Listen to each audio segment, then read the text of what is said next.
ગુજરાતમાં હવા પ્રદૂષણ વધતા જીપીસીબી એક્શન મોડમાં આવી છે. જીપીસીબી વડી કચેરી હવા પ્રદૂષણની માપણી અર્થે 2 મોબાઈલ વેન તૈયાર કરી છે. હવામાં રહેલ particulate matter, hydrogen sulphide, sulphur અને નાઇટ્રોજન ઓક્સાઇડ, કાર્બન મોનોક્સાઇડનું મોનિટરિંગ કરાશે.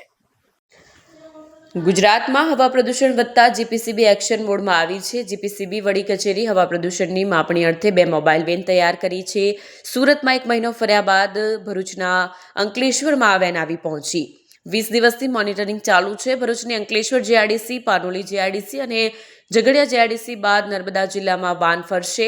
જીપીસીબી પૂનામાં તૈયાર કરેલ 2 મોબાઈલ વાન હવા પ્રદૂષણની માત્રા અને ગુણવત્તા ચેક કરે છે. એક વાન સૌરાષ્ટ્ર, ઉત્તર અને મધ્ય ગુજરાતમાં ફરતી કરાય છે, તો બીજી આણંદથી લઈ સરીગામ સુધી ફરતી કરાય છે. વાન સેન્સર બેઝ પણ કામ કરે છે. હવામાં રહેલ particulate matter, hydrogen sulphide, sulphur અને નાઇટ્રોજન ઓક્સાઇડ, કાર્બન મોનોક્સાઇડનું મોનિટરિંગ કરશે. હવામાં રહેલ એમોનિકલ નાઇટ્રોજન, જે હેવી ગેસ રહે છે, અને અમુક પ્રકારના વીઓસીની માપણી કરશે. ઉદ્યોગોમાં અને માર્ગો વાન ફરતા લોકો પર માનસિક ભારણ વધશે અને એક્યુઆઈ રેટમાં પણ સુધારો થશે, તેમ જીપીસીબીએ જણાવ્યું છે. એક્યુઆઈ રેટ વધુ ફક્ત ઉદ્યોગોની ઉપજ નથી, રોજિંદી થતી માનવીની કામગીરીની પણ જવાબદારી છે, તેમ જણાવાયું છે. વાત કરવી છે મોબાઈલ મોનિટરિંગ વેનની, કે જે ગુજરાત પ્રદૂષણ નિયંત્રણ બોર્ડની વડી કચેરી દ્વારા લોકાર્પણ થયું છે. અને આવા 2 પ્રકારની વેન જે છે એ પબ્લિક માટે ગવર્મેન્ટે ડેડિકેટ કરી છે. જેમાંની એક વેન જે છે એ ઉત્તર ગુજરાત, મધ્ય ગુજરાત અને સૌરાષ્ટ્રમાં મોજણી કરશે. અને બીજી જે વેન છે એ આણંદ, ગોધરા, વડોદરાથી લઈ અને સરીગામ સુધી હવાની ગુણવત્તાની મોજણી કરશે. આ વેન જે છે એ વેલ ઇક્વિપ્ડ છે અને સેન્સર બેઝ છે. અને હવાની અંદર ખાસ કરીને particulate matter, hydrogen sulphide, sulphur અને નાઇટ્રોજનના ઓક્સાઇડ, કાર્બન મોનોક્સાઇડ, હવામાં રહેલ એમોનિકલ નાઇટ્રોજન કે જે ગેસ સ્વરૂપે રહે છે, એ ઉપરાંત કાર્બન મોનોક્સાઇડ અને અમુક પ્રકારના વીઓસીની માપણી કરશે. આ જે વેન છે એ અંકલેશ્વરને અત્યારે 1 મહિનો ચલાવવા માટે આપેલી છે. અને આ વેન ફરવાથી મને એટલી ખાતરી છે કે આપણી હવાની ગુણવત્તામાં સુધારો થશે અને એક્યુઆઈનો આંક છે એ પ્રમાણમાં થોડો નીચો આવશે. કારણ કે એક માનસિક લોકો પર થોડું ભારણ રહેશે કે આ હવાની ગુણવત્તાનું મેઝરમેન્ટ થઈ રહ્યું છે. એને કારણે ઘણી જે એવી મેનમેડ એક્ટિવિટી છે એ મેનમેડ એક્ટિવિટી કંટ્રોલમાં આવશે અને એનો લાભ આપણને મળી શકે છે. ધન્યવાદ. કયા કયા વિસ્તારોમાં વેન ફરવાની છે? આ વેન જે છે જીઆઈડીસી વિસ્તારની અંદર ફરશે. સાથે સાથે ઝઘડિયા અને પાનોલીમાં પણ અમે ચલાવી છે અને હજી ભવિષ્યમાં પણ ચલાવીશું. સાથે સાથે નર્મદા જિલ્લો પણ અંકલેશ્વર જ્યુરિડિક્શનમાં આવે છે. એટલે નર્મદા જિલ્લાની અંદર પણ અમુક જગ્યાએ અમે આ વાન ચલાવીશું. 2 દિવસ પહેલા થોડા એક્યુઆઈ રેટ વધ્યા હતા, 200 ને પાર થયા હતા. મોનિટરિંગ વાનમાં બધું ઓપ્શન, એનું મૂળભૂત કારણ શું હોઈ શકે છે? હવે મોનિટરિંગ વાન અને એક્યુઆઈ બે તદ્દન ડિફરન્ટ ફિનોમિના છે. છતાં પણ જે એક્યુઆઈ છે, આપણે અગાઉ પણ આપની ચેનલ સાથે જ વાત થયેલી હતી એ પ્રમાણે એક્યુઆઈ જે છે એ માત્ર ને માત્ર ઉદ્યોગોની નીપજ નથી.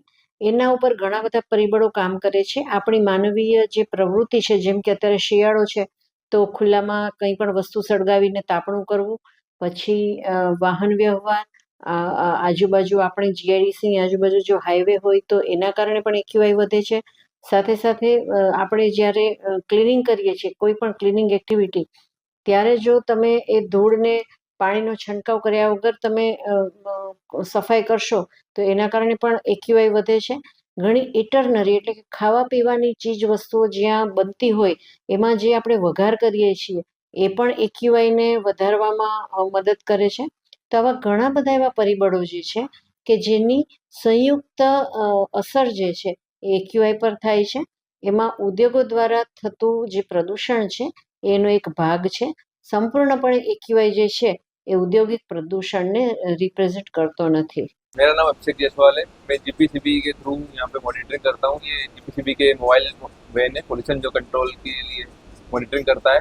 अलग अलग लोकेशन पे 24 आवर की मॉनिटरिंग चलती है। यहाँ पे हम अलग अलग लोकेशन पे डेली जाते हैं, वहाँ के मॉनिटरिंग करते हैं। PM10, 2.5, talks, Knox, NH3, O3, CO, अलग अलग तरह के 23 पैरामीटर्स की हम मॉनिटरिंग करते हैं। डेली अलग अलग लोकेशन पे, और अलग अलग लोकेशन का अलग अलग रिजल्ट आता है। जो कि अभी अंकलेश्वर में हमारी मॉनिटरिंग चल रही है पिछले 15 दिनों से। यहाँ पे मतलब लगभग आप माने तो बिल्कुल नॉर्मल, मतलब लिमिट में सारे हैं पैरामीटर। अच्छा, अभी आप कहाँ से कहाँ तक जाके आए? आपका रूट कहाँ से कहाँ तक? अभी हमारा मतलब माने तो अब नवंबर पूरा हमारा सूरत में निकला है। अभी पूरे दिसंबर में हम लोग अंकलेश्वर में रहेंगे।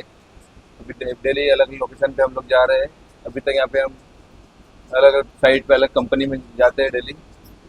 इसके बाद हमारा भरूच का है शेड्यूल जनवरी पूरा। अच्छा, अभी से खास करके आपने पैरामीटर्स चेक किए लास्ट दिनों में, तो कहीं पर ऐसी मात्रा देखी गई जहाँ एयर पोल्यूशन ज़्यादा हो या नहीं, इसे अब बेसिकली यहाँ पे अभी तक सब लिमिट में ही दिख रहा है। PM10 2.5 में ज़्यादा फोकस करते हैं, जो कि अभी लिमिट में ही है। इसका पैरामीटर मतलब 100 में होना चाहिए PM10 का, जो कि ज़्यादा नहीं 110 120 रहता है। तो ये मतलब एवरेज में ही आ रहा है। पिछले महीने आप सूरत गए थे, सूरत का एयर क्वालिटी इंडेक्स भी काफ़ी बिगड़ा हुआ था, तो इस वैन के हिसाब से वहाँ का एयर क्वालिटी कैसा होना चाहिए? ये जो वेन है रियल टाइम बताता है, उसमें हम एवरेज को लेके चलते हैं। जैसे 24 आवर के एवरेज को हम मतलब 85 मानते हैं। तो वहाँ का मतलब थोड़ा सा है, ज़्यादा भी नहीं बोल सकते, मतलब थोड़ा बहुत लिमिट से ऊपर है। ओवरऑल आपने अभी तक जहाँ जहाँ भी ये वैन को लेके गए, वहाँ की एयर क्वालिटी कैसी रही? मतलब बेसिकली अब जाने तो मतलब थोड़ा बहुत ही फर्क पड़ता है सूरत से, और यहाँ पे ज़्यादा डिफरेंस नहीं आएगा, थोड़ा बहुत डिफरेंस है। વિડીયો જર્નાલિસ્ટ કરણસિંહ સાથે ઇમ્તિયાઝ પઠાણ, સત્યા ટીવી ન્યૂઝ અંકલેશ્વર।